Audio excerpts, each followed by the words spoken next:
सतनाम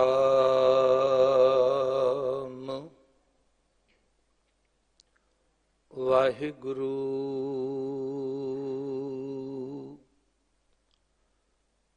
साहिब जियो।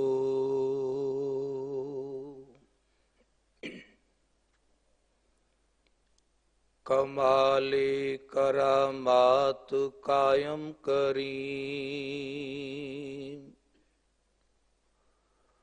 रजा बख्श राजुक रेहा कुन रही।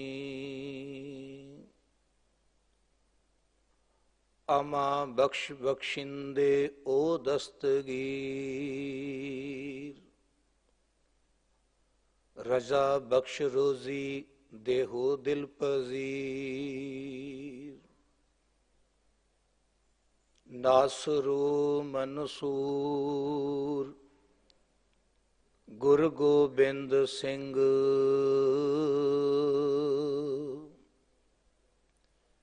As the मंजूर गुरु गोबिंद सिंह।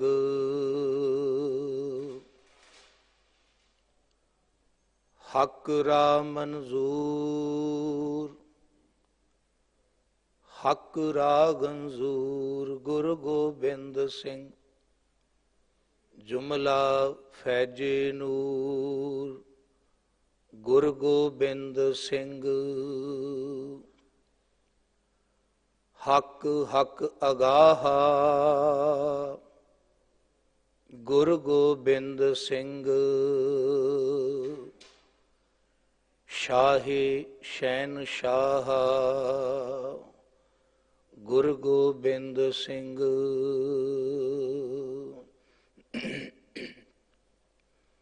परम सन्मानयोग सतगुरु धन धन श्री गुरु ग्रंथ साहिब गुरुदेव जी दी पावन पवित्र हजूरी अंदर साहिब सतगुरु धन गुरु हरकृष्ण महाराज सच्चे पातशाह जी तिन्हां दे मुबारक अस्थान उपर विराजमान गुरु रूप साध संगत जी, आप जी वडभागे हो जो सतगुरां दी पाक पवित्र हजूरी दा आनंद मान रखे हो।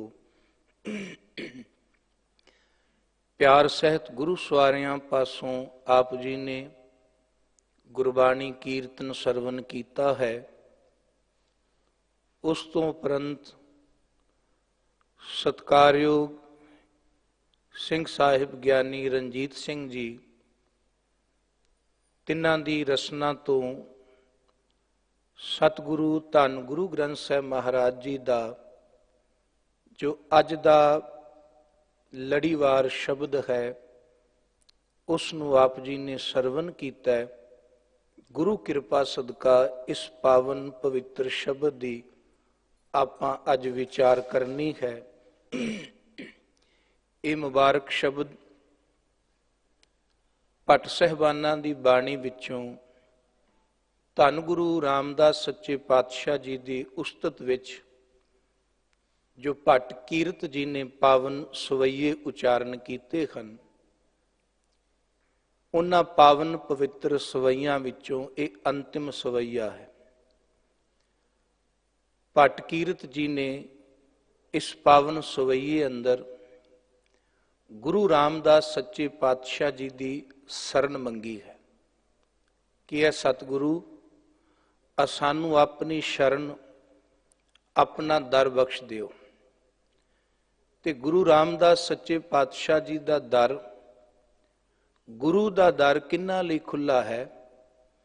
जो अपने आप नूं निमाणे, अपने आप नूं निताणे, अपने आप नूं गुनाहां दे भरे हुए मन के सतगुरां दे अगे अपने हिरदे नूं शब्दां राहीं खोलदे हन, उन्हां नूं गुरु दा ओ उत्तम पंथ, ओ उत्तम घर प्राप्त हुंदा है। ਇਹ ਬੇਨਤੀ, ਇਹ ਅਰਦਾਸ ਇਸ ਸਵਈਏ ਵਿੱਚ ਸਿਖਾਈ ਗਈ ਹੈ। ਗੁਰੂ ਕਿਰਪਾ ਕਰੇ ਇਸ ਪਾਵਨ ਪਵਿੱਤਰ ਸਵਈਏ ਦੀ ਵਿਚਾਰ ਕਰਾਂਗੇ। ਨਾਲ ਦੇ ਨਾਲ ਹੀ ਜੋ ਇਹ ਕੁਰਬਾਨੀ ਭਰੇ ਦਿਹਾੜੇ ਹਨ, ਸਾਹਿਬ ਸਤਿਗੁਰੂ ਧੰਨ ਗੁਰੂ ਗੋਬਿੰਦ ਸਿੰਘ ਮਹਾਰਾਜ ਸੱਚੇ ਪਾਤਸ਼ਾਹ ਜੀ, ਜਿਨ੍ਹਾਂ ਨੇ ਇਹਨਾਂ ਦਿਨਾਂ ਵਿੱਚ ਹੀ ਆਪਣੇ ਹਜ਼ਾਰਾਂ ਮੁਰੀਦ, ਜਾਨਾਂ ਤੋਂ ਪਿਆਰੇ ਸਿੰਘ, ਆਪਣੇ ਲਖਤੇ ਜ਼ਿਗਰ, ਆਪਣਾ ਪਰਿਵਾਰ ਧਰਮ ਲਈ, ਕੌਮ ਲਈ, ਸੱਚ ਲਈ, ਉਸ ਖੁਦਾ ਲਈ ਵਾਰਿਆ। ਉਸ ਸਾਹਿਬ ਗੁਰੂ ਧੰਨ ਗੁਰੂ ਗੋਬਿੰਦ ਸਿੰਘ ਮਹਾਰਾਜ ਸੱਚੇ ਪਾਤਸ਼ਾਹ ਜੀ ਦੀ ਪਾਵਨ ਜੀਵਨ ਵਿੱਚੋਂ ਕੁਝ ਉਪਦੇਸ਼ ਸਰਵਨ ਕਰਨ ਦਾ ਯਤਨ ਕਰਾਂਗੇ। ਆਓ ਵਿਚਾਰ ਆਰੰਭਨ ਤੋਂ ਪਹਿਲਾਂ ਫਤਿਹ ਦੀ ਸਾਂਝ ਕਰੀਏ।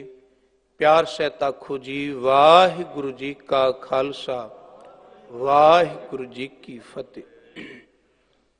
ਭੱਟ ਕੀਰਤ ਜੀ ਨੇ ਜੋ ਇਹ ਪਾਵਨ ਪਵਿੱਤਰ ਸਵਈਆ ਉਚਾਰਨ ਕੀਤਾ ਹੈ,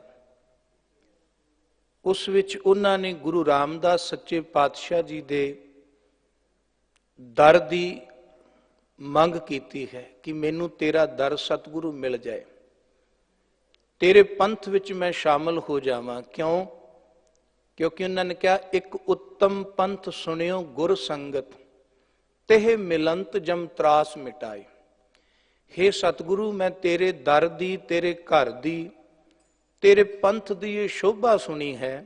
ਪੰਥ ਨਾਮ ਰਸਤੇ ਦਾ ਹੈ, ਧਰਮ ਦਾ ਹੈ, ਕਿ ਤੇਰੇ ਦਰ ਦੀ, ਤੇਰੇ ਘਰ ਦੀ, ਜੋ ਤੇਰੇ ਵੱਲੋਂ ਚਲਾਇਆ ਹੋਇਆ ਉਸ ਅਕਾਲ ਪੁਰਖ ਦੀ ਪ੍ਰਾਪਤੀ ਲਈ ਰਸਤਾ ਹੈ, ਉਹਦੀ ਸਿਫਤ ਸੁਣੀ ਹੈ ਕਿ ਉਹ ਬੜਾ ਉੱਤਮ ਹੈ। ਜੋ ਵੀ ਉਸ ਮਾਰਗ ਤੇ ਤੁਰਿਆ ਹੈ, ਜੋ ਵੀ ਉਸ ਰਸਤੇ ਦਾ ਪਾਂਧੀ ਬਣਿਆ ਹੈ, ਸਭ ਤੋਂ ਵੱਡੀ ਗੱਲ ਕਿ ਉਸ ਨੂੰ ਕਦੀ ਜਮ ਦਾ, ਕਦੀ ਮੌਤ ਦਾ ਭੈ ਹੀ ਨਹੀਂ ਆਉਂਦਾ। ਬਹੁਤ ਡਰ ਨੇ ਮਨੁੱਖ ਦੇ ਹਿਰਦੇ ਵਿੱਚ, ਬਹੁਤ ਭੈ ਨੇ। ਸੰਸਾਰਿਕ ਤੌਰ ਤੇ ਵੀ ਕਈ ਤਰ੍ਹਾਂ ਦੇ ਡਰਾਂ ਵਿੱਚ ਅਸੀਂ ਜਿਉਂਦੇ ਹਾਂ, ਪਰ ਗੁਰਬਾਣੀ ਦੇ ਮੁਤਾਬਕ ਸਭ ਤੋਂ ਵੱਡਾ ਭੈ ਗੁਰਦੇਵ ਜੀ ਨੇ ਮੌਤ ਦਾ ਮੰਨਿਆ ਕਿ ਸਾਰੇ ਡਰਾਂ ਵਿੱਚੋਂ ਜਿਹੜਾ ਵੱਡਾ ਡਰ, ਵੱਡਾ ਭੈ ਹੈ, ਉਹ ਮੌਤ ਦਾ ਹੈ। ਪਰ ਗੁਰੂ ਦਾ ਘਰ ਇੱਕ ਐਸਾ ਅਸਥਾਨ ਹੈ, ਗੁਰੂ ਦੀ ਸ਼ਰਨ ਇੱਕ ਐਸੀ ਸ਼ਰਨ ਹੈ, ਜਿੱਥੇ ਆ ਕਰਕੇ, ਜਿਹਦਾ ਨਿੱਘ ਲੈ ਕਰਕੇ ਸਿੱਖ ਦੇ, ਜੀਵ ਦੇ, ਜਿਗਿਆਸੂ ਦੇ ਅੰਦਰ ਦਾ ਇਹ ਭਉ ਵੀ, ਇਹ ਡਰ ਵੀ ਮੁੱਕ ਜਾਂਦਾ ਹੈ। ਇਸ ਕਰਕੇ ਇਹ ਅਰਦਾਸ ਕੀਤੀ ਹੈ ਭੱਟ ਕੀਰਤ ਜੀ ਨੇ, ਇਹ ਮੰਗ ਮੰਗੀ ਹੈ ਕਿ ਇੱਕ ਉੱਤਮ ਪੰਥ ਸੁਣਿਓ ਗੁਰ ਸੰਗਤ, ਤਹਿ ਮਿਲੰਤ ਜਮ ਤਰਾਸ ਮਿਟਾਈ। ਹੇ ਵਾਹਿਗੁਰੂ, ਜਿਹਨੂੰ ਮਿਲ ਕੇ ਜਮਾਂ ਦੀ ਤਰਾਸ, ਜਮਾਂ ਦਾ ਡਰ ਮੁੱਕ ਜਾਂਦਾ ਹੈ, ਇਹ ਤੁਹਾਡਾ ਪੰਥ ਜਿਹੜਾ ਹੈ ਉੱਤਮ ਹੈ। ਕੋਈ ਵੀ ਵਸਤੂ, ਕੋਈ ਵੀ ਪੰਥ ਕਹਿ ਲਈਏ, ਧਰਮ ਕਹਿ ਲਈਏ, ਕੋਈ ਵੀ ਮਾਰਗ ਕਹਿ ਲਈਏ, ਉਹ ਉੱਤਮ ਕਿਵੇਂ ਬਣਦਾ ਹੈ? ਇੱਕ ਤਾਂ ਹੈ ਬਾਹਰੀ ਸੁੰਦਰਤਾ, ਕਿ ਕਿਸੇ ਵਸਤੂ ਨੂੰ, ਕਿਸੇ ਪਦਾਰਥ ਨੂੰ ਅਸੀਂ ਬਾਹਰੂਨੀ ਤੌਰ ਤੇ ਸੁੰਦਰ ਬਣਾ ਲਈਏ। ਇੱਕ ਹੈ ਉਹਦੀ ਅੰਤਰੀਵ ਸੁੰਦਰਤਾ।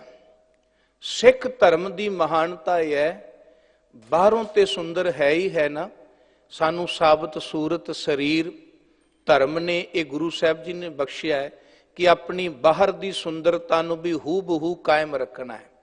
ਪਰ ਨਾਲ ਦੀ ਨਾਲ ਜੋ ਸਾਡੇ ਧਰਮ ਦੀ, ਗੁਰਦੇਵ ਜੀ ਦੇ ਧਰਮ ਦੀ ਅੰਦਰੂਨੀ ਸੁੰਦਰਤਾ ਹੈ, ਉਹ ਇਹ ਹੈ ਕਿੱਥੇ ਜਿੱਥੇ ਦੁਨੀਆ ਦੇ ਸਾਰੇ ਧਰਮ ਮੁਰੀਦ ਨੂੰ ਮੁਰੀਦ ਹੀ ਮੰਨਦੇ ਨੇ, ਗੁਰੂ ਨੂੰ ਗੁਰੂ ਹੀ ਮੰਨਦੇ ਹਨ, ਪਰ ਸਿੱਖ ਧਰਮ ਇੱਕ ਮਹਾਨ ਧਰਮ ਕਿਉਂ ਹੈ?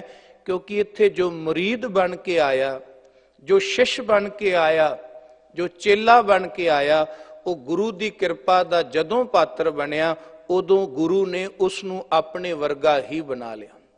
ਭਾਵੇਂ ਗੁਰੂ ਨਾਨਕ ਦੇਵ ਸੱਚੇ ਪਾਤਸ਼ਾਹ ਜੀ ਦਾ ਜੀਵਨ ਅਸੀਂ ਪੜ੍ਹੀਏ, ਜਦੋਂ ਸਤਿਗੁਰੂ ਗੁਰੂ ਨਾਨਕ ਦੇਵ ਸੱਚੇ ਪਾਤਸ਼ਾਹ ਜੀ ਆਪਣੇ ਅੰਤਿਮ ਸਮੇਂ ਵਿੱਚ ਸਨ, ਤਾਂ ਕਿਸੇ ਨੇ ਕਿਹਾ ਵੀ ਆਪ ਜੀ ਦੀ ਗੌਰ ਬਣਾਈਏ ਕਿ ਮੜੀ ਬਣਾਈਏ, ਤੇ ਗੁਰੂ ਸਾਹਿਬ ਜੀ ਦੇ ਬਚਨ ਸਨ, ਬਾਬਾ ਨਾ ਮੜੀ ਨਾ ਗੌਰ, गुर अंगद के हीए बसै। उत्तम पंथ क्यों है कि जो मुरीद सी ਉਹਦੇ ਅੰਦਰ ਹੀ ਆਪਣਾ ਆਪਾ ਉਧੇਲ ਦਿੱਤਾ।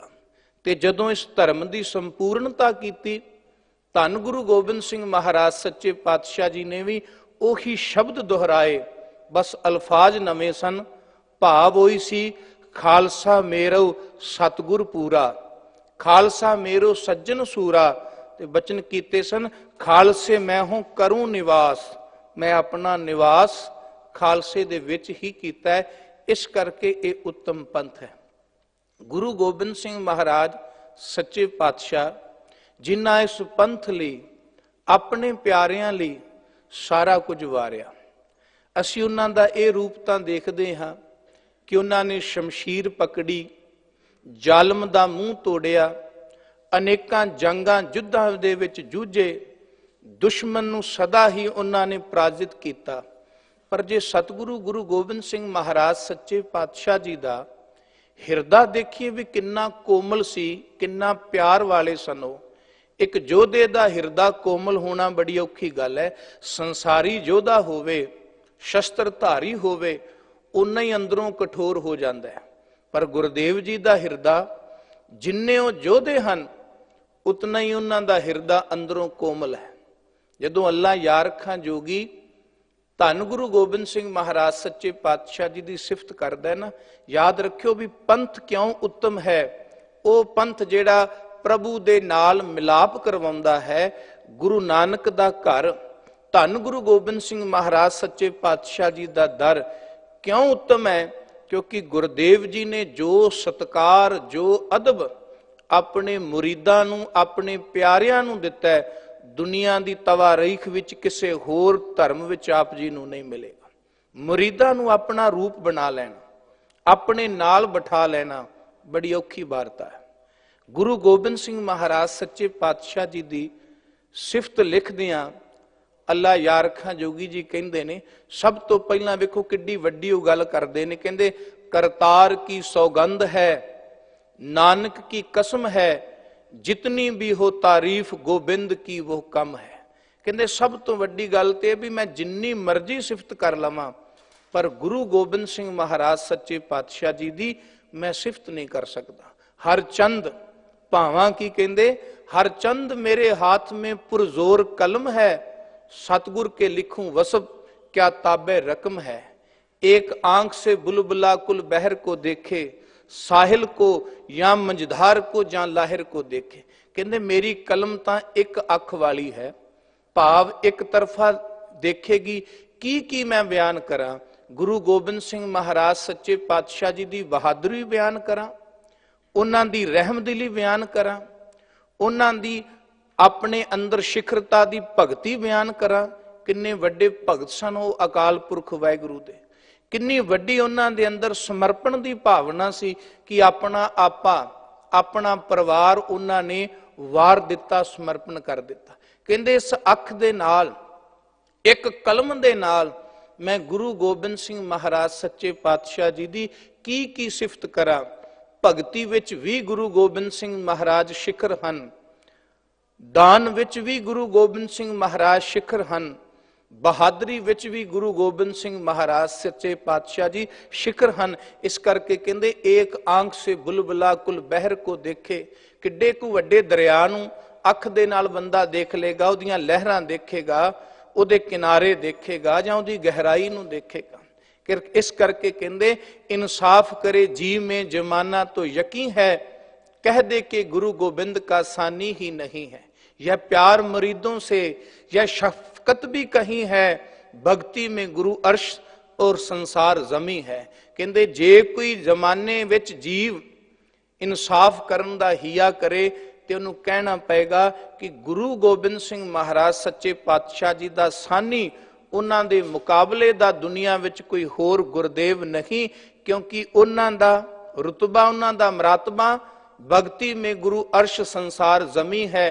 कहते भगती विच गुरु अर्श दे बराबर है, उन्हां वर्गा शिखर दा कोई भगत नहीं, ते संसार जमी ते है, संसार उन्हां तो नीवा है। भक्ति में गुरु अर्श संसार जमी है। कहते उल्फत के ये जज्बे नहीं कहीं देखे हमने। उल्फत कहते प्यार, ਕਹਿੰਦੇ ਪਿਆਰ ਇੰਨਾ ਆਪਣੇ ਮੁਰੀਦਾਂ ਨਾਲ, ਐਸਾ ਜਜ਼ਬਾ ਸੀ ਕਿਥੇ ਨਹੀਂ ਦੇਖਿਆ। ਉਲਫਤ ਕੇ ਇਹ ਜਜ਼ਬੇ नहीं देखे हमने कहीं, है देखना एक बात सुने भी नहीं हमने। कहते वेखना ते वड्डी गल है, असी तां किते सुने भी नहीं कि ऐसा प्यार गुरु ने अपने मुरीदां नाल कीता। कैसा प्यार? सवाल होएगा भी की प्यार कीता गुरु साहब जी ने अपने मुरीदां नाल? छाती नाल लाया होएगा, अपने नाल बिठाया होएगा, इतना को सत्कार, इतना को प्यार, एक वड्डी वारता ने।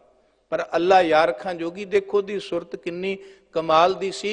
उन्हें जो दृश्य बयान कीते ने इउं बयान कीते ने जिवें वो हाज़र सी। जदों चमकौर दी गढ़ी दे दृश्य नूं बयान करदा है, कहंदे जदों सतगुरु गुरु गोबिंद सिंह महाराज सच्चे पातशाह चमकौर दी गढ़ी विच आए, सिखां ने दतार पिता महाराज जी दे नाल संध्या दा दीवान सजाया।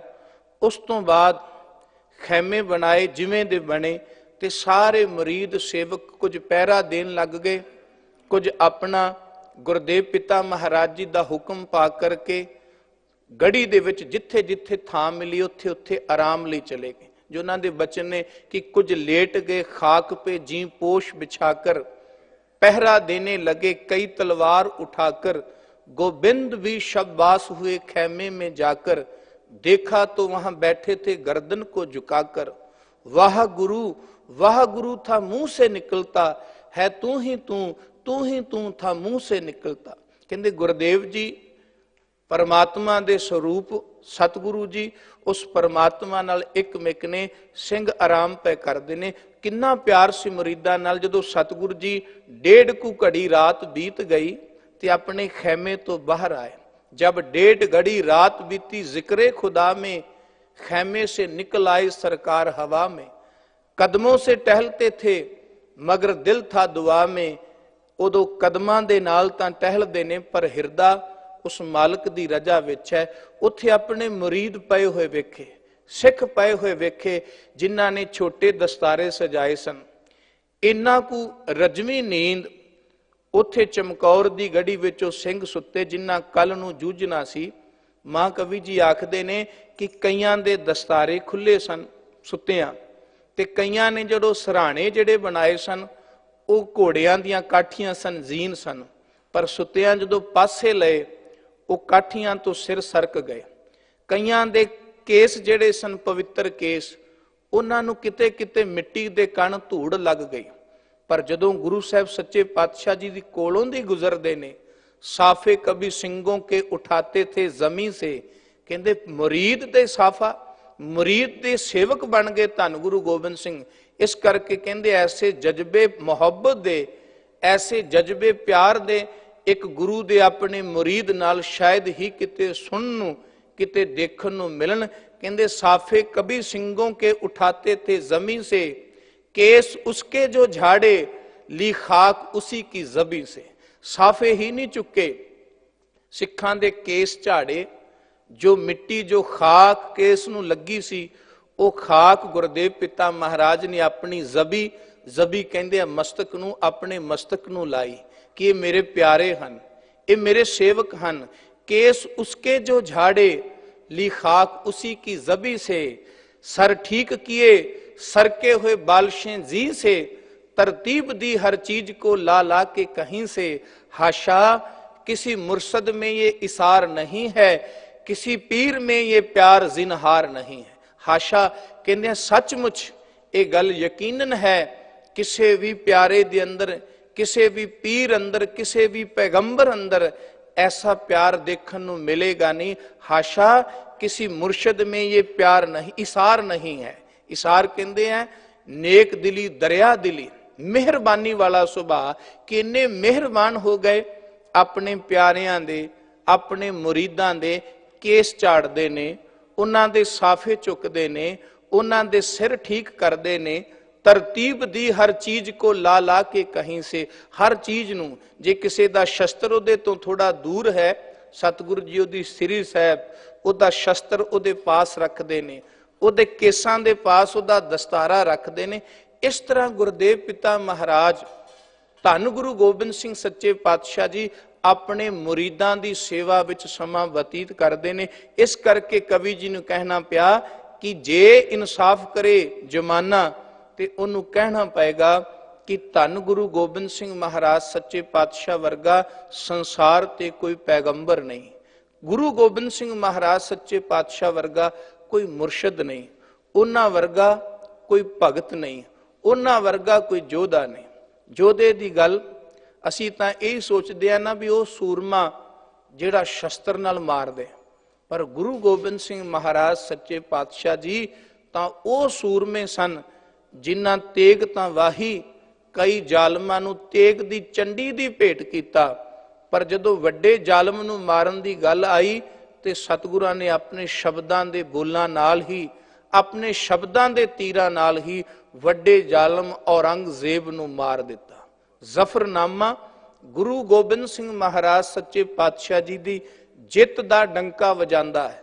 ਉਹ ਨਰਸਿੰਘਾ ਹੈ ਜ਼ਫਰਨਾਮਾ ਜੋ ਗੁਰੂ ਗੋਬਿੰਦ ਸਿੰਘ ਮਹਾਰਾਜ ਸੱਚੇ ਪਾਤਸ਼ਾਹ ਜੀ ਦੀ ਜਿੱਤ ਦਾ ਪ੍ਰਤੀਕ ਹੈ।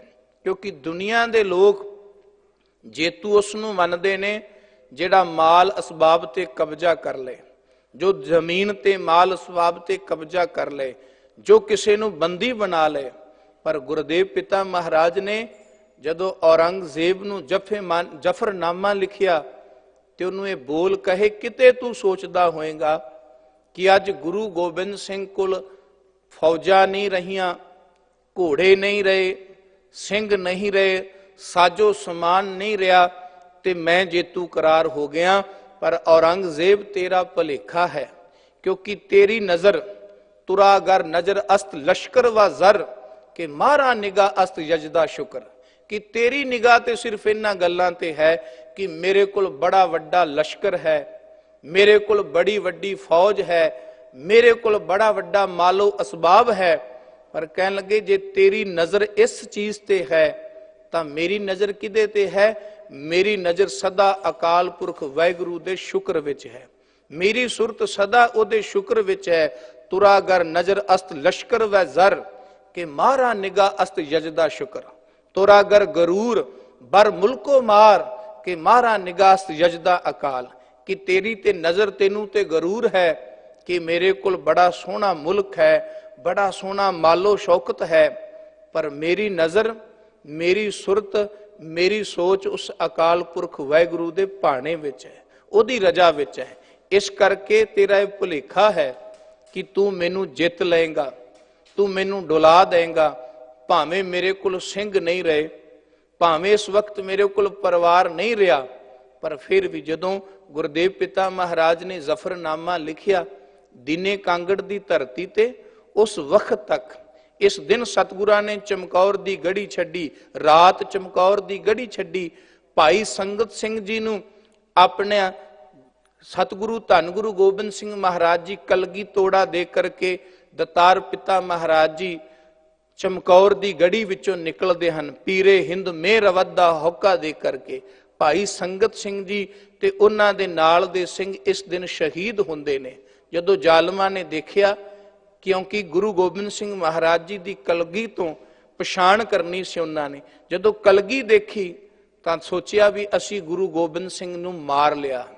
ਪਰ ਜਦੋਂ ਨਜ਼ਦੀਕ ਆਏ, ਨੇੜੇ ਆਏ, ਨਿਸ਼ਾਨਦੇਹੀ ਹੋਈ ਤਾਂ ਪਤਾ ਲੱਗਾ ਕਿ ਇੰਨਾ ਘੇਰਾ ਲੰਮਾ ਘੱਤਿਆ, ਇੰਨੀ ਫੌਜ ਮਰਵਾਈ, ਇੰਨਾ ਮੁਲਕ ਮਰਵਾਇਆ, ਪਰ ਧੰਨ ਗੁਰੂ ਗੋਬਿੰਦ ਸਿੰਘ ਮਹਾਰਾਜ ਫਿਰ ਵੀ ਸਾਡੇ ਹੱਥੀ ਨਹੀਂ ਆਏ। ਗੁਰੂ ਸਾਹਿਬ ਸੱਚੇ ਪਾਤਸ਼ਾਹ ਜੀ ਚਮਕੌਰ ਦੀ ਗੜੀ ਚੋਂ ਨਿਕਲ ਚੁੱਕੇ ਸਨ। ਦੀਨੇ ਕਾਂਗੜ ਦੀ ਧਰਤੀ ਤੇ ਜਾ ਕਰਕੇ ਜ਼ਫਰਨਾਮਾ ਜਦੋਂ ਸਤਿਗੁਰਾਂ ਨੇ ਲਿਖਿਆ ਸੀ, ਉਸ ਵਕਤ ਤੱਕ ਚਾਰੇ ਲਾਲ ਸ਼ਹੀਦ ਹੋ ਚੁੱਕੇ ਸਨ। ਉਸ ਵਕਤ ਤੱਕ ਮਾਤਾ ਗੁਜਰੀ ਜੀ ਸ਼ਹੀਦ ਹੋ ਚੁੱਕੇ ਸਨ।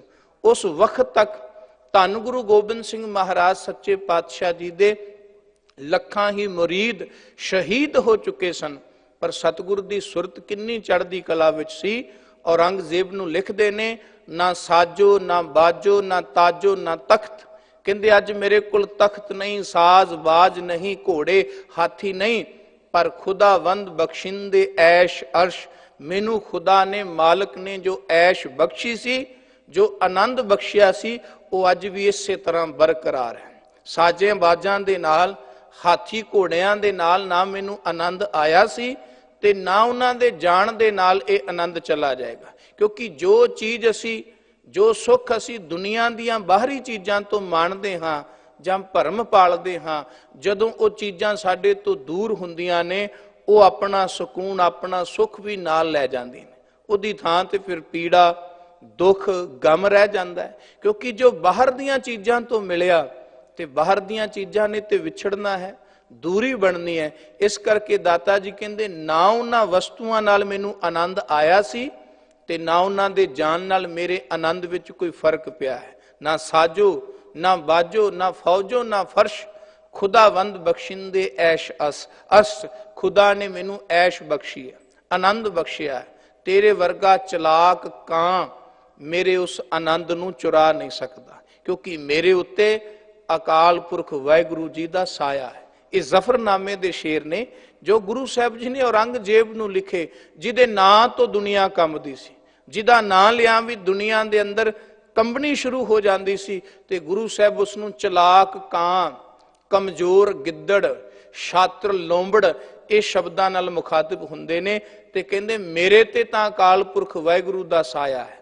ਹੁਮਾਰਾ ਕਸਾ ਸਾਇਆ ਆਇਦ ਬਜ਼ੇਰ, ਬਰੋ ਦਸਤ ਦਾਰਦ ਨਾ ਜਾਗੇ ਦਲੇਰ।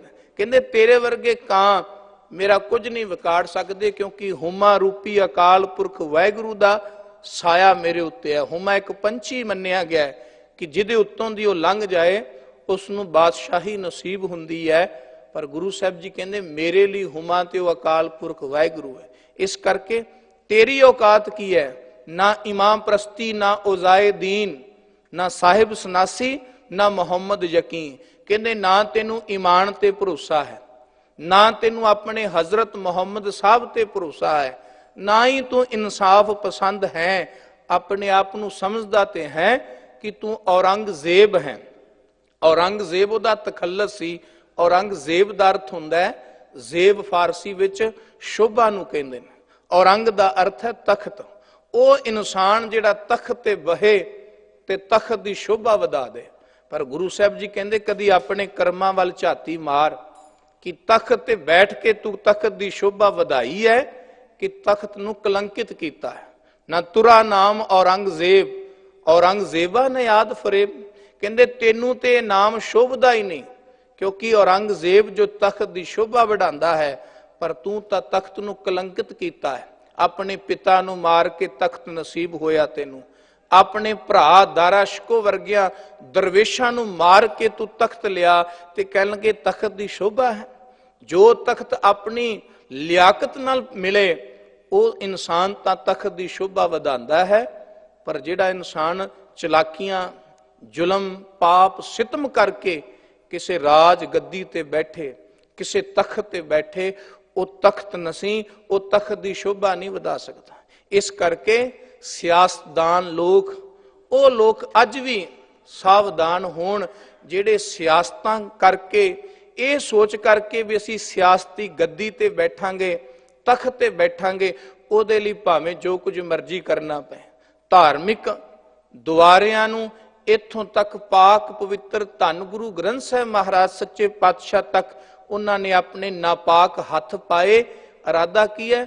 ਬਸ ਤਖਤਾਂ ਦਾ ਰੌਲਾ ਹੈ, ਗੱਦੀਆਂ ਦਾ ਰੌਲਾ ਹੈ, ਸਿਆਸਤਾਂ ਦਾ ਰੌਲਾ ਹੈ। ਰੱਜ ਰੱਜ ਕਰੀਏ ਸਿਆਸਤਾਂ, ਰੱਜ ਰੱਜ ਕਰੀਏ ਵੱਡੇ ਕਰਮ, ਪਰ ਕੋਈ ਵੀ ਕਰਮ ਕਰਨਾ ਹੈ ਉਸ ਕਰਮ ਨੂੰ ਕਰਦਿਆਂ ਹੋਇਆਂ ਅਯੋਗ ਢੰਗ ਨਾ ਵਰਤੀਏ, ਅਯੋਗ ਨੀਤੀ ਨਾ ਵਰਤੀਏ।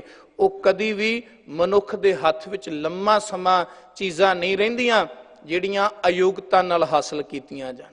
ਅੱਜ ਸਿਆਸਤਦਾਨ ਲੋਕ ਗੁਰੂ ਸਾਹਿਬ ਜੀ ਦੇ ਪਾਵਨ ਪਵਿੱਤਰ ਦਰ ਦੀ ਮਰਿਆਦਾ ਨੂੰ ਵੀ ਆਪਣੇ ਹੱਥਾਂ ਵਿੱਚ ਲੈ ਰਹੇ ਨੇ। ਪਾਵਨ ਦਰ ਦੀ ਮਰਿਆਦਾ ਦਾ ਵੀ ਘਾਣ ਕਰਨ ਦਾ ਹੀਆ ਕਰ ਰਹੇ ਨੇ। ਧਾਰਮਿਕ ਦੁਆਰਿਆਂ ਦੇ ਘਾਣ ਕਰਨ ਦਾ ਕਾਰਨ ਕੀ ਹੈ? ਕਿਉਂਕਿ ਧਾਰਮਿਕ ਅਸਥਾਨਾਂ ਦੇ ਨਾਲ, ਜਿਵੇਂ ਸਿੰਘ ਸਾਹਿਬ ਜੀ ਨੇ ਕਿਹਾ, ਭਾਵੇਂ ਉਹ ਗੁਰੂਦੁਆਰੇ ਹੀ ਕਿਉਂ ਨਾ ਹੋਣ, ਮੰਦਿਰ ਮਸਜਿਦ ਕਿਉਂ ਨਾ ਹੋਣ, ਹਰ ਮਨੁੱਖ ਦੀ ਕਿਸੇ ਨਾ ਕਿਸੇ ਧਾਰਮਿਕ ਸਥਾਨ ਤੇ ਆਸਥਾ ਜੁੜੀ ਹੋਈ ਹੈ। ਤੇ ਜਦੋਂ ਕਿਸੇ ਧਾਰਮਿਕ ਦੁਆਰੇ ਤੇ ਹਮਲਾ ਹੁੰਦਾ ਹੈ, ਇਹਦਾ ਸਿੱਧਾ ਅਰਥ ਹੈ ਵੀ ਉਹਦੀ ਸ਼ਰਧਾ ਤੇ ਉਹਦੀ ਆਸਥਾ ਤੇ ਹੱਲਾ ਹੋਏਗਾ। ਮਨੁੱਖ ਤੌਖਲਾ ਜਾਏਗਾ, ਬੌਖਲਾ ਜਾਏਗਾ, ਤੇ ਸਿਆਸਤਦਾਨ ਲੋਕ ਕੀ ਕਰਦੇ ਨੇ, ਫਿਰ ਉਹਨੂੰ ਆਪਣੇ ਢੰਗ ਨਾਲ ਵਰਤਦੇ ਨੇ। ਜੀ ਦੇਖੋ, ਜੇ ਗੁਰਦੁਆਰਿਆਂ 'ਚ ਹੱਲਾ ਹੋਇਆ, ਇਹ ਕਿਸੇ ਹਿੰਦੂ ਨੇ ਕਰਾਇਆ ਹੋਣਾ, ਇਹ ਕਿਸੇ ਮੁਸਲਮਾਨ ਨੇ ਕਰਾਇਆ ਹੋਣਾ। ਜੇ ਮਸਜਿਦਾਂ ਵਿੱਚ ਹੱਲਾ ਹੋਇਆ ਤੇ ਉਹਨਾਂ ਕਹਿ ਦੇਣਾ, ਕਿਉਂਕਿ ਸਾਡੇ ਦਿਮਾਗਾਂ ਵਿੱਚ ਇਹ ਵਿਚਾਰ ਭਰਨੇ ਨੇ ਨਾ ਕਿ ਇਹ ਕਿਸੇ ਹਿੰਦੂ ਨੇ ਕੀਤਾ ਹੋਣਾ ਜਾਂ ਸਿੱਖ ਨੇ ਕੀਤਾ ਹੋਣਾ। ਜੇ ਮੰਦਰਾਂ 'ਚ ਹੋਇਆ ਤੇ ਮੁਸਲਮਾਨਾਂ ਦਾ ਨਾਂ ਲੱਗ ਜਾਏਗਾ। ਪਰ ਅੱਲਾ ਯਾਰਖਾਂ ਜੋਗੀ ਕਹਿੰਦਾ, ਇਹ ਧਾਰਮਿਕ ਝਗੜਿਆਂ ਤੋਂ ਉੱਤੇ ਉੱਠੀਏ। ਸਿਆਸਤਦਾਨ ਲੋਕ ਜੋ ਗੰਦੀ ਰਾਜਨੀਤੀ ਦਾ ਖੇਡ ਖੇਡਦੇ ਨੇ, ਉਹਨਾਂ ਤੁਹਾਨੂੰ ਧਾਰਮਿਕ ਅਦਾਰਿਆਂ ਵਿੱਚ ਹੀ ਤੁਹਾਡੀਆਂ ਆਸਥਾਂ ਤੇ ਚੋਟਾਂ ਮਾਰ ਕੇ ਆਪਣੇ ਹਿੱਤ ਲਈ ਤੁਹਾਨੂੰ ਵਰਤਣਾ ਹੈ, ਤੁਹਾਨੂੰ ਬਲੀ ਦਾ ਬੱਕਰਾ ਬਣਾਉਣਾ ਹੈ।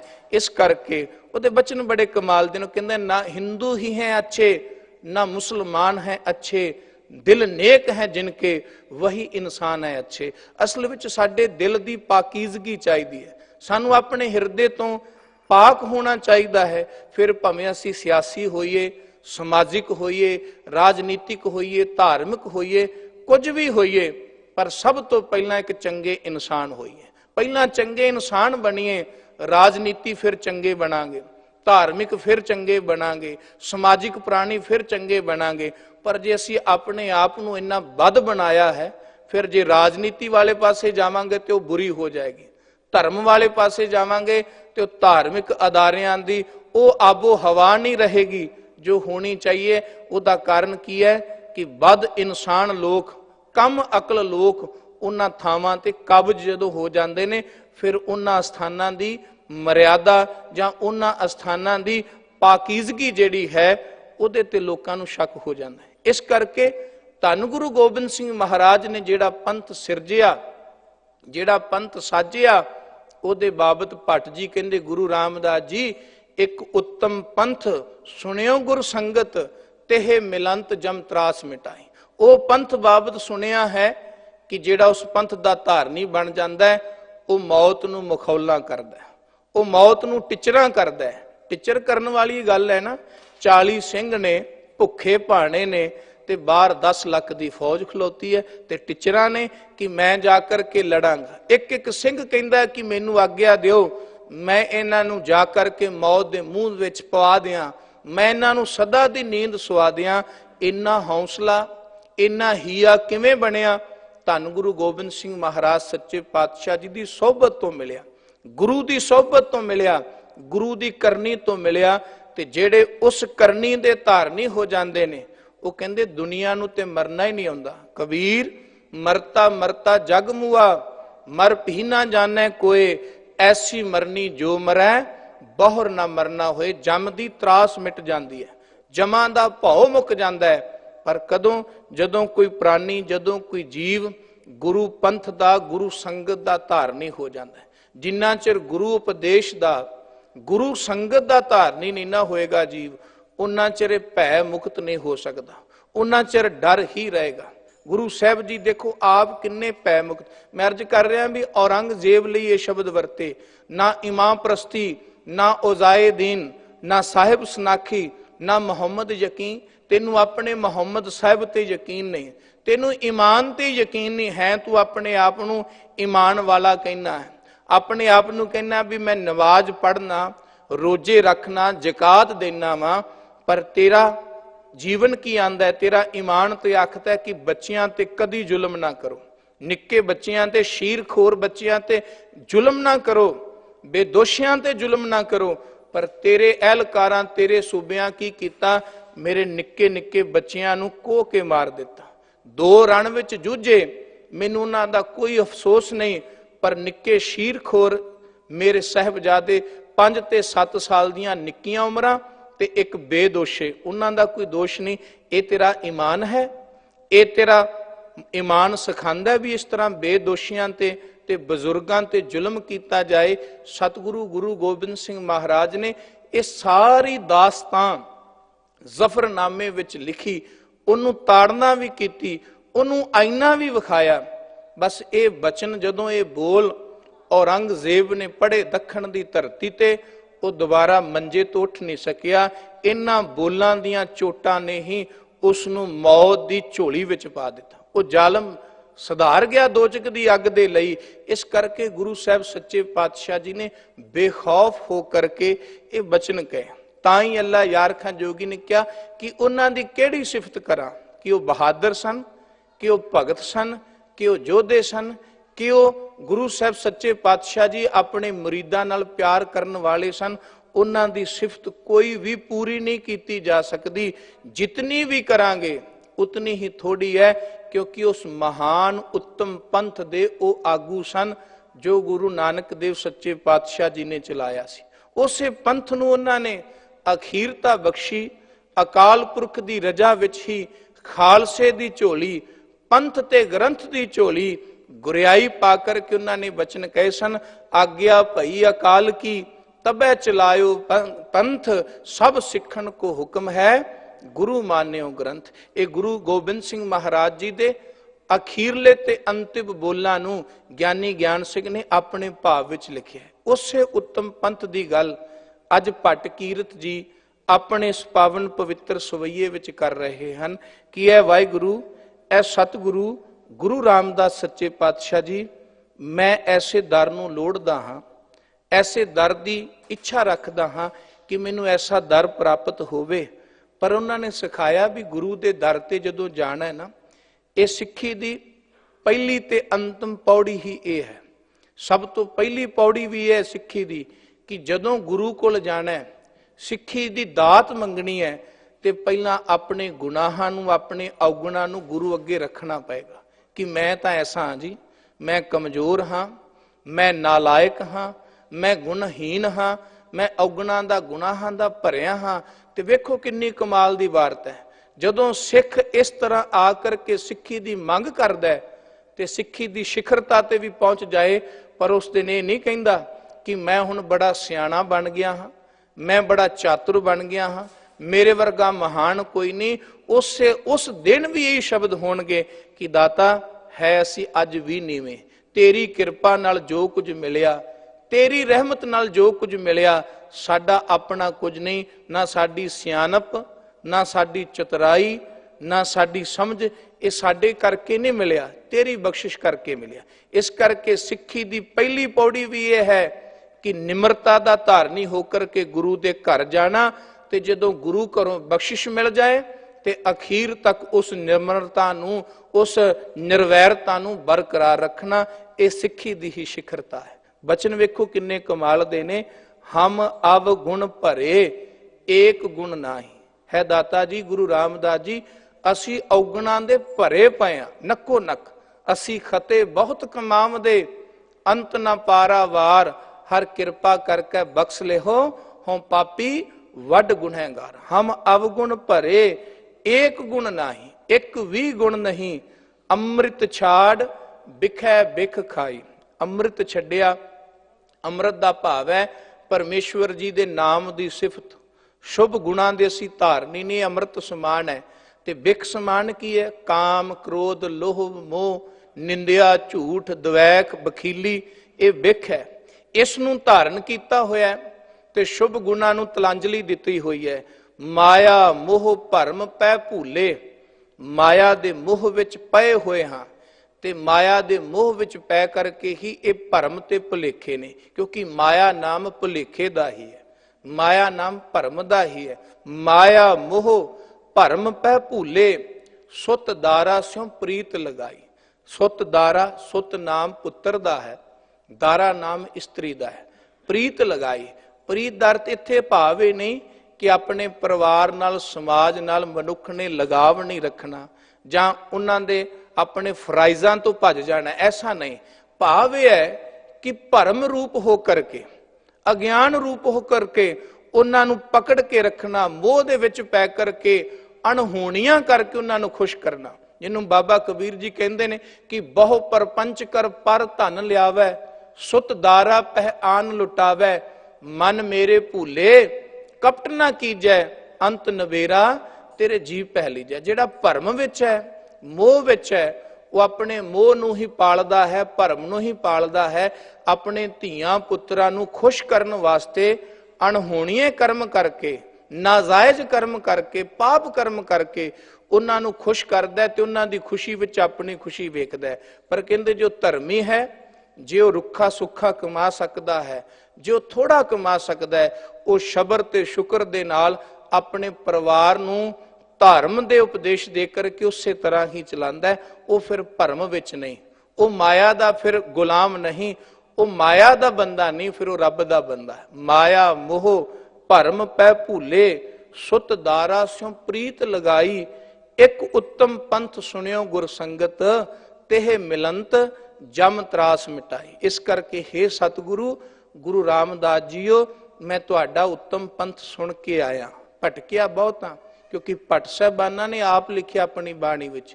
ਪਿੱਛੇ ਆਪ ਜੀ ਨੇ ਗੁਰੂ ਅਮਰਦਾਸ ਸੱਚੇ ਪਾਤਸ਼ਾਹੀਆਂ ਦੇ ਸੋਈਆਂ ਵਿੱਚ ਉਹ ਸੋਈਆ ਸੁਣਿਆ ਹੋਣਾ, ਉਹਦੀ ਵਿਚਾਰ ਕਿ ਰਹਿਓ ਸੰਤ ਟੋਲ, ਸਾਧ ਬਹੁ ਤੇਰੇ ਡਿੱਠੇ, ਸੰਨਿਆਸੀ ਤਪਸਹੀ ਮੁਖੋਂ ਇਹ ਪੰਡਤ ਮਿੱਠੇ, ਬਰਸ ਏਕ ਹੋਂ ਫਿਰਿਓ ਕਿਨੈ ਨਾ ਪਰਚੋ ਲਾਇਓ, ਕਹਿਤਿਆਂ ਕਹਿਤ ਸੁਣੀ ਰਹਿਤ ਕੋ ਖੁਸ਼ੀ ਨਾ ਆਇਓ। ਗੁਰੂ ਦਾ ਪੰਥ ਕਿਉਂ ਉੱਤਮ ਹੈ? ਕਿਉਂਕਿ ਇੱਥੇ ਜੋ ਕਹਿਤ ਹੈ ਉਹੀ ਰਹਿਤ ਹੈ, ਜੋ ਕਰਨੀ ਹੈ ਉਹੀ ਕਥਨੀ ਹੈ, ਜੋ ਕਥਨੀ ਹੈ ਉਹੀ ਕਰਨੀ ਹੈ। ਇਸ ਕਰਕੇ ਉਹ ਉੱਤਮ ਹੈ, ਉਹ ਘਰ, ਉਹ ਦਰ, ਉਹ ਪ੍ਰਾਣੀ ਜੋ ਕਥਨੀ ਤੇ ਕਰਨੀ ਦਾ ਪੂਰਾ ਹੈ। ਤੇ ਗੁਰੂ ਨਾਨਕ ਦੇਵ ਸੱਚੇ ਪਾਤਸ਼ਾਹ ਜੀ ਦੇ ਘਰ ਦੀ ਤਾਂ ਇਹ ਪ੍ਰੋੜਤਾ ਹੈ, ਇਹ ਪਹਿਲ ਦੇ ਆਧਾਰ ਤੇ ਹੈ ਕਿ ਜੋ ਕਥਿਆ ਗਿਆ ਹੈ, ਜੋ ਕਿਹਾ ਗਿਆ ਜ਼ੁਬਾਨ ਤੋਂ, ਉਹ ਮਰਦੇ ਦਮ ਤੱਕ ਆਪਣੇ ਸਰੀਰ ਤੇ ਹੰਡਾਣਾ ਹੀ ਹੰਡਾਣਾ ਹੈ। ਇਸ ਕਰਕੇ ਬਚਨ ਕੀਤੇ, ਇੱਕ ਉੱਤਮ ਪੰਥ ਸੁਣਿਓ ਗੁਰ ਸੰਗਤ, ਤੇ ਮਿਲੰਤ, ਜਿਸ ਨੂੰ ਮਿਲ ਕਰਕੇ, ਜਿਸ ਨੂੰ ਪ੍ਰਾਪਤ ਹੋ ਕਰਕੇ ਜਮ ਤਰਾਸ ਮਿਟਾਈ, ਜਮਾਂ ਦੀ ਤਰਾਸ, ਜਮਾਂ ਦਾ ਭੈ ਮੁੱਕ ਜਾਂਦਾ ਹੈ। ਜਿਹਦੇ ਤੋਂ ਦੁਨੀਆ ਡਰਦੀ ਹੈ ਮੌਤ ਤੋਂ, ਉਸੇ ਮੌਤ ਤੋਂ ਪਰਮ ਆਨੰਦ ਦੀ ਪ੍ਰਾਪਤੀ ਹੁੰਦੀ ਹੈ। ਜਿਸ ਮਰਨੇ ਤੇ ਜਗ ਡਰੈ, ਮੇਰੇ ਮਨ ਆਨੰਦ, ਮਰਨਾ ਹੀ ਤੇ ਪਾਈਐ ਪੂਰਨ ਪਰਮਾਨੰਦ। ਇੱਕ ਅਰਦਾਸ ਭਾਟ ਕੀਰਤ ਕੀ, ਗੁਰ ਰਾਮਦਾਸ ਰਾਖੋ ਸਰਨਾਈ। ਅੰਤ ਵਿੱਚ ਭੱਟ ਕੀਰਤ ਜੀ ਦਾ ਇਹ ਸਵਈਆ ਹੈ। ਉਹ ਕਹਿੰਦੇ, ਹੇ ਵਾਹਿਗੁਰੂ, ਹੇ ਗੁਰੂ ਰਾਮਦਾਸ ਜੀ, ਮੇਰੀ ਇਹ ਅਰਦਾਸ ਹੈ, ਮੇਰੀ ਇਹ ਬੇਨਤੀ ਹੈ। ਅਰਦਾਸ ਨਾਮ ਆਪਣੀਆਂ ਬੇਨਤੀਆਂ ਕਰਨ ਦਾ ਹੀ ਹੈ, ਆਪਣੇ ਆਪ ਨੂੰ ਝੁਕਾ ਕਰਕੇ ਕੁਝ ਮੰਗਣ ਦਾ ਹੀ ਹੈ ਕਿ ਮੇਰੀ ਸਮਰੱਥਾ ਨਹੀਂ। ਅਰਦਾਸ ਕਰਨ ਦਾ ਭਾਵ ਹੀ ਹੁੰਦਾ ਹੈ, ਜੇ ਤੁਸੀਂ ਆਪਣੀ ਸਮਰੱਥਾ ਲੈ ਕੇ ਆਇਓ ਫਿਰ ਅਰਦਾਸ ਕਰਦੇ ਹੋ, ਫਿਰ ਉਹ ਅਰਦਾਸ ਨਹੀਂ, ਫਿਰ ਤਾਂ ਤੁਸੀਂ ਇੱਕ ਸ਼ਬਦ ਜਾਲ ਪੇ ਪਾ ਰਹੇ ਹੋ। ਪਰ ਜੇ ਅਰਦਾਸ ਦਾ ਭਾਵ ਹੈ ਵੀ ਮੇਰੀ ਸਮਰੱਥਾ ਖਤਮ, ਮੇਰੀ ਸ਼ਕਤੀ ਖਤਮ, ਮੇਰੀ ਚਲਾਕੀ, ਮੇਰੀ ਚਤੁਰਾਈ ਖਤਮ, ਮੈਂ ਤਾਂ ਹੁਣ ਤੇਰੀ ਸਮਰੱਥਾ ਤੇ ਟਿਕਿਆ, ਮੈਂ ਤਾਂ ਤੇਰੇ ਸਮਰੱਥ ਤੇ ਟਿਕਿਆ, ਤੇਰੀ ਰਹਿਮਤ ਤੇ ਟਿਕਿਆ। ਅਰਦਾਸ ਦਾ ਭਾਵ ਇਹ ਹੈ ਕਿ ਆਪਣਾ ਮਿਟਾ ਕਰਕੇ, ਗੁਰੂ ਨੂੰ ਸਮਰਪਿਤ ਹੋ ਕਰਕੇ ਕਿਸੇ ਵਸਤੂ ਪਦਾਰਥ ਦੀ ਮੰਗ ਕਰਨੀ, ਭਾਵੇਂ ਉਹ ਦੀਨ ਵਾਲੀ ਹੋਵੇ, ਭਾਵੇਂ ਉਹ ਦੁਨੀਆ ਵਾਲੀ ਹੋਵੇ। ਇਸ ਕਰਕੇ ਭੱਟ ਕੀਰਤ ਜੀ ਨੇ ਜੋ ਇਹ ਅਰਦਾਸ ਕੀਤੀ, ਉਹ ਬਿਲਕੁਲ ਸਤਿਗੁਰੂ ਕੀ ਬਾਣੀ ਵਿੱਚ, ਗੁਰੂ ਰੂਪ ਵਿੱਚ ਗੁਰੂ ਸਾਹਿਬ ਜੀ ਨੇ ਆਪ ਇਹਨਾਂ ਸ਼ਬਦਾਂ ਨੂੰ ਦੁਹਰਾਇਆ ਹੈ। ਜਿੱਥੇ ਸਤਿਗੁਰੂ ਜੀ ਬਚਨ ਕਰਦੇ ਨੇ ਕਿ ਹਮ ਮੈਲੇ ਤੁਮ ਉਜਲ ਕਰਤੇ, ਹਮ ਨਿਰਗੁਣ ਤੂੰ ਦਾਤਾ, ਹਮ ਮੂਰਖ ਤੁਮ ਸਚ ਚਤੁਰ ਸਿਆਣੇ, तू सर्व कला का ज्ञाता। माधो हम ऐसे तू ऐसा, हम पापी तुम पाप खंडन, हम अवगुण परे, हम पापी तुम पाप खंडन, नीको ठाकुर देसा। हे वाहिगुरु, तेरा घर, तेरा दर, तेरी सोए बड़ी चंगी है, तू आप बड़ा नीका चंगा है, मैं गुनाहां दा भरिया होया। मैं तां उस रुख वर्गा जिहदी कोई कीमत नहीं, जिहदे च कोई सुगंधी नहीं, पर तेरी छो जिहड़ी है, तू चंदन है, तेरी छो जिहड़ी है सुगंधी दे दिंदी है। तुम चंदन हम अरिंड बापरे, संग तुम्हारे बासा, नीच रूख ते ऊंच पए हैं, गंध सुगंध निवासा। हे वाहिगुरु, ये अरदास है मेरी, एक अरदास भाट कीरत की, गुर रामदास राखो सरनाई। मैनू अपनी शरण विच रख लै, अपने पास रख लै, कुछ नहीं मंगदा मैं, केवल तेरी शरण मंगना। वेखो दुनिया दे लोग जेड़े अपना किता, कोई भी किता करते हैं, सिपाही अपना किता करता है, फौजदार अपना किता करता है, योद्धा अपना किता करता है कि किसी राजे, किसी चौधरी दे थले वो फौजदार बन के उहदी रखिया करता है, उहदे नाल तुरदा है ते उहदे पैसे लैंदा है। पर जदों धन गुरु गोबिंद सिंह महाराज सच्चे पातशाह कोल ਸਿੱਖ ਆਏ ਨਾ, ਜਦੋਂ ਸਤਿਗੁਰਾਂ ਨੇ ਸ਼ਸਤਰ ਮੰਗੇ, ਜਵਾਨੀਆਂ ਮੰਗੀਆਂ ਕਿ ਆਓ, ਤੇ ਜਦੋਂ ਗੁਰੂ ਸਾਹਿਬ ਜੀ ਦੇ ਕੋਲ ਮਾਝੇ, ਮਾਲਵੇ, ਦੁਆਬੇ ਦੇ ਚੌਬਦਾਰ ਸਿੰਘ ਆਏ, ਸ਼ਸਤਰਧਾਰੀ ਸਿੰਘ ਆਏ, ਤੇ ਸਤਿਗੁਰਾਂ ਕਿਹਾ ਵੀ ਦੱਸੋ ਤੁਹਾਨੂੰ ਮਹੀਨੇ ਦਾ ਕਿੰਨਾ ਚਾਹੀਦਾ, ਪੈਦਲ ਨੂੰ ਕਿੰਨਾ ਚਾਹੀਦਾ, ਘੋੜਸਵਾਰ ਨੂੰ ਕਿੰਨਾ ਚਾਹੀਦਾ। ਹਾਲਾਂਕਿ ਕੁਝ ਫੌਜ ਐਸੀ ਸੀ ਜੋ ਤਨਖਾਹ ਤੇ ਸੀ, ਪਰ ਸਤਿਗੁਰੂ ਦਤਾਰ ਪਿਤਾ ਮਹਾਰਾਜ ਜੀ ਦੇ ਜਿਹੜੇ ਪ੍ਰੇਮ ਵਾਲੇ ਸਿੰਘ ਸਨ, ਉਹ ਕਹਿੰਦੇ ਦਤਾਰ ਜੀ ਬਸ ਇਹ ਮੰਗਨੇ ਆ ਕਿ 2 ਵਕਤ ਦਾ ਪ੍ਰਸ਼ਾਦਾ ਮਿਲ ਜਾਏ ਤੇ ਤਨ ਢੱਕਣ ਨੂੰ ਬਸਤਰ ਮਿਲ ਜਾਏ, ਬਸ ਤੁਹਾਡੀ ਸ਼ਰਨ ਤੋਂ ਵੱਡੀ ਕੀਮਤ ਕੋਈ ਹੋਰ ਹੈ ਹੀ ਨਹੀਂ। ਇੱਕ ਅਰਦਾਸ ਭਾਟ ਕੀਰਤ ਕੀ ਗੁਰੂ ਰਾਮਦਾਸ ਰਾਖੋ ਸ਼ਰਨਾਈ, ਕਿ ਜਿਨ੍ਹਾਂ ਨੂੰ ਪਤਾ ਹੈ ਸ਼ਰਨ ਦੀ ਕੀਮਤ ਕੀ ਹੈ, ਜਿਨ੍ਹਾਂ ਨੂੰ ਪਤਾ ਹੈ ਗੁਰੂ ਹਜ਼ੂਰੀ ਦੀ ਕੀਮਤ ਕੀ ਹੈ, ਉਹ ਉਹਦੇ ਲਈ ਆਪਣਾ ਸਾਰਾ ਕੁਝ ਮਿਟਾ ਸਕਦੇ ਨੇ, ਧਨ ਦੌਲਤ ਆਪਣਾ ਆਪਾ। ਤੇ ਜਿਨ੍ਹਾਂ ਸਿੰਘਾਂ ਨੂੰ ਪਤਾ ਸੀ ਕਿ ਗੁਰੂ ਦੀ ਸੋਹਬਤ ਦੀ ਕੀਮਤ ਕੀ ਹੈ, ਗੁਰੂ ਦੀ ਸਨਮੁਖਤਾ ਦੀ ਕੀਮਤ ਕੀ ਹੈ, ਉਹਨਾਂ ਸਾਰਾ ਕੁਝ ਮਿਟਾ ਦਿੱਤਾ। ਕੀ ਮੰਗਿਆ ਵੀ ਇਹ ਪੇਟ ਭਰਨ ਲਈ ਸਿਰਫ 2 ਵਕਤ ਦਾ ਪ੍ਰਸ਼ਾਦਾ, ਉਹ ਵੀ ਜੇ ਤੈਨੂੰ ਚੰਗਾ ਲੱਗੇ, ਜੇ ਉਹ ਵੀ ਨਾ ਮਿਲਿਆ ਤੇ ਫਿਰ ਵੀ ਅਸੀਂ ਤੇਰਾ ਸਾਥ ਨਹੀਂ ਛੱਡਾਂਗੇ। ਤੇ ਉਹ ਸਿੱਧ ਵੀ ਕਰਕੇ ਵਿਖਾਇਆ ਕਿ ਆਨੰਦਪੁਰ ਦਾ ਘੇਰਾ 6-7 ਮਹੀਨੇ ਰਿਹਾ, ਪਰ ਸਤਿਗੁਰੂ ਕੇ ਉਹ ਲਾਲ, ਉਹਨਾਂ ਰਤੀ ਮਾਤਰ ਵੀ ਮੁਖੜੇ ਤੇ ਜਾਂ ਜ਼ੁਬਾਨ ਤੇ ਐਸਾ ਕੋਈ ਸ਼ਬਦ ਨਹੀਂ ਲਿਆਂਦਾ ਕਿ ਅਸੀਂ ਤੁਹਾਡੇ ਨਾਲ ਜੂਝੇ, ਭੁੱਖੇ ਮਰ ਗਏ, ਇਸ ਤਰ੍ਹਾਂ ਦੀਆਂ ਤਕਲੀਫ ਆ ਗਈ। ਕਰ ਕਹਿੰਦੇ ਨਹੀਂ, ਤੇਰੀ ਸੋਹਬਤ, ਤੇਰੀ ਸਨਮੁਖਤਾ ਹੀ ਸਭ ਤੋਂ ਵੱਡੀ ਚੀਜ਼ ਹੈ। ਇਸ ਕਰਕੇ ਬਚਨੇ ਕਿ ਕਰਵਤ ਭਲਾ ਨਾ ਕਰਵਟ ਤੇਰੀ, ਲਾਗ ਗਲੇ ਸੁਣ ਬਿਨਤੀ ਮੇਰੀ, ਹੋਂ ਵਾਰੀ ਮੁਖ ਫੇਰ ਪਿਆਰੇ, ਕਰਵਤ ਦੇ ਮੋਕੋ ਕਾਹੇ ਕੋ ਮਾਰੇ। ਇਹ ਸ਼ਰਨ ਦੀ ਕੀਮਤ ਹੈ। ਤੇ ਗੁਰੂ ਗੋਬਿੰਦ ਸਿੰਘ ਮਹਾਰਾਜ ਸੱਚੇ ਪਾਤਸ਼ਾਹ, ਉਹਨਾਂ ਦੇ ਬਾਬਤ ਤਾਂ ਕਿਸੇ ਨੇ ਲਿਖਿਆ ਹੈ कि जब भी अंधेरों ने वक्त से दोस्ती की, वक्त ने जब भी अंधेरों से दोस्ती की है, हमने अपना घर जलाकर रोशनी की है। उन्होंने ते अपना आपा वार के संसार नूं रोशनी दिती है। सो ऐसे सतगुरु धन गुरु गोबिंद सिंह महाराज सच्चे पातशाह जी दे परिवार दे कुर्बानियां दे दिन हन। गुरु किरपा करे साडे विच ओ जज्बा, ओ प्यार, ओ मुहब्बत गुरु प्रति उसने ते शरदा बन जाए। इतनियां बेनतियां स्वीकार करनियां। गुरु इतिहास, गुरु शब्द की विचार करदियां बेअंत भुलना हो गईयां हन। आप संगत कृपालु सतगुरु बख्श योग ने बख्श लैणगे। शुक्र है गुरु ग्रंथ साहिब महाराज सच्चे पातशाह जी का, सत्कारयोग सिंह साहब जी का, सारी मैनेजमेंट का, आप समूह संगतां दा जिन्हां दे दर्शन होए। अंत फतेह दी सांझ करो जी। वाहिगुरु जी का खालसा, वाहिगुरु जी की फतेह।